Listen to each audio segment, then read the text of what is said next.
कांग्रेस के वरिष्ठ नेता कांतिलाल भूरिया की अब हम बात करेंगे। वो अपने दो बीवियों वाले बयान पर अभी भी कायम है। कांतिलाल भूरिया का कहना है कि दिल्ली में सरकार बनने पर हम हर गरीब महिला को सालाना 1 लाख रुपए देंगे। उन्होंने कहा कि हम ये नहीं देखते हैं कि किसकी एक पत्नी है, किसकी दो पत्नी है, हर महिला को मतलब सबको मिलेगा। मैंने कोई गलत बात नहीं की।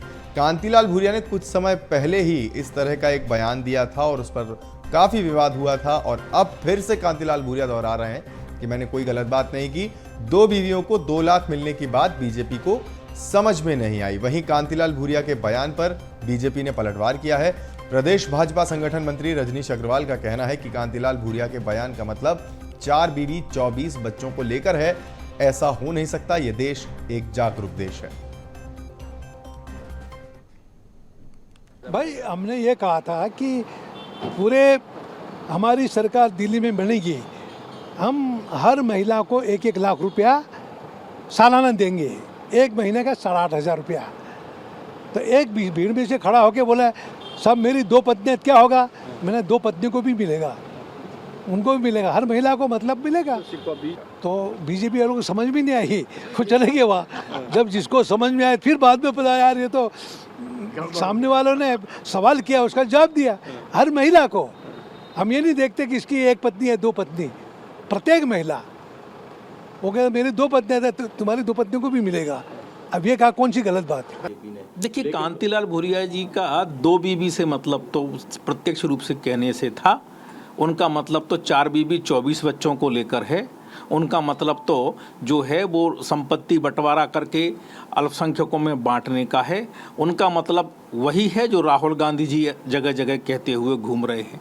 लेकिन ऐसा हो नहीं सकता, क्योंकि यह देश जागृत देश है और 2024 का भारत है। इसका नेतृत्व माननीय नरेंद्र मोदी जी कर रहे हैं। इस तुष्टीकरण की नीति चल नहीं पाएगी।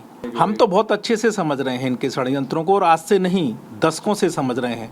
कांतिलाल भूरिया जी, आपकी पार्टी के षड्यंत्र और आपके मालिक परिवार के षड्यंत्र इस देश में अब कामयाब नहीं होने देंगे। कांतिलाल भूरिया ने सैलाना में आयोजित कार्यकर्ता सम्मेलन में कांग्रेस की घोषणाओं को गिनाते हुए कहा था कि हमारी पार्टी महिलाओं को 1 लाख रुपए देने जा रही है।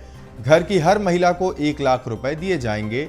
जिसकी 2 बीवियां होंगी उसे 2 लाख मिलेंगे। कांतिलाल भूरिया का ये विवादित बयान आने के बाद राजनीति गर्मा गई थी। तमाम आरोप प्रत्यारोप सैलाना में दिए इस बयान के बाद सामने आए थे।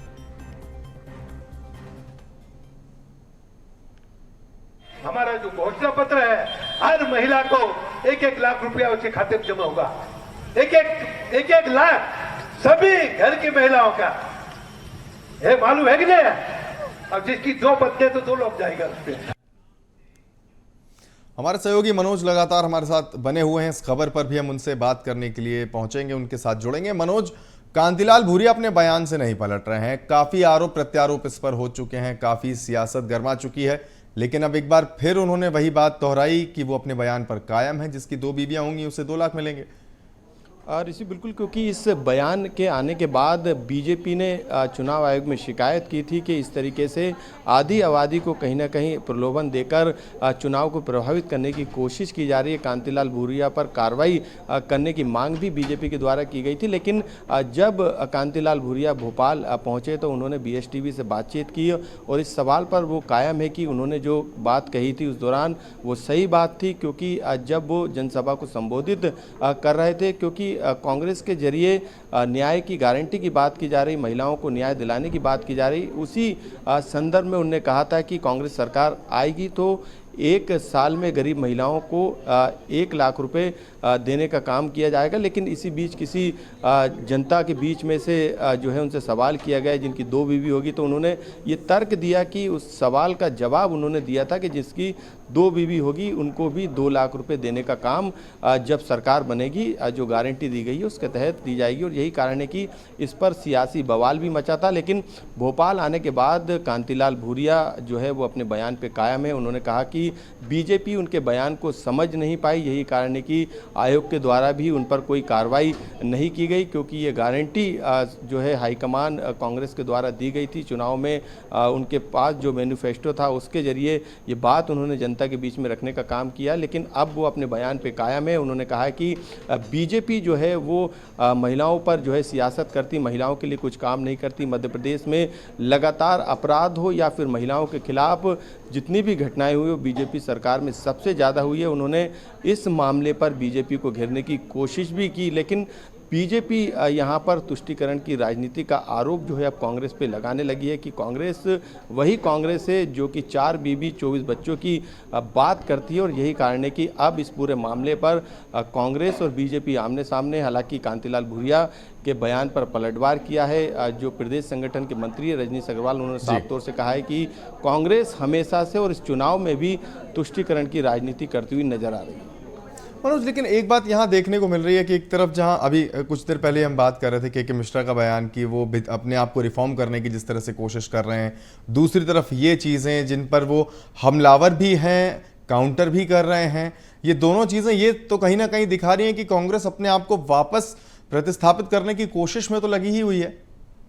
जी बिल्कुल ऋषि, आपने सही कहा, क्योंकि लगातार कांग्रेस के अंदर जो संगठन की मजबूती पर काम चल रहा है वो शायद लोकसभा चुनाव की कारण जो है नहीं हो पाया था। यही वजह रही कि जो परसों मीटिंग हुई थी उसमें ये तय किया गया है कि जो संगठन स्तर पे जो ढांचा है उसको चेंज करने की सबसे ज़्यादा आवश्यकता है, और यही सबसे बड़ी वजह है कि इस पर अब पीसीसी के द्वारा काम किया जा रहा है। पीसीसी चीफ के द्वारा हर मंडल से लेके बूथ स्तर की टीम को बदलने का काम किया जा रहा है। जो भी संगठन के तौर पे अच्छे लोग हैं उनको जोड़ने का काम किया जा रहा है, क्योंकि ये बात तय है कि आने वाला विधानसभा चुनाव कांग्रेस के लिए काफ़ी महत्वपूर्ण रहने वाला है। यदि उस चुनाव में भी यदि कांग्रेस का प्रदर्शन नहीं सुधरता है, उस चुनाव में परिणाम नहीं बदलते हैं, मुश्किलें तो कांग्रेस के लिए आने वाले समय में मुश्किलें बढ़ सकती है।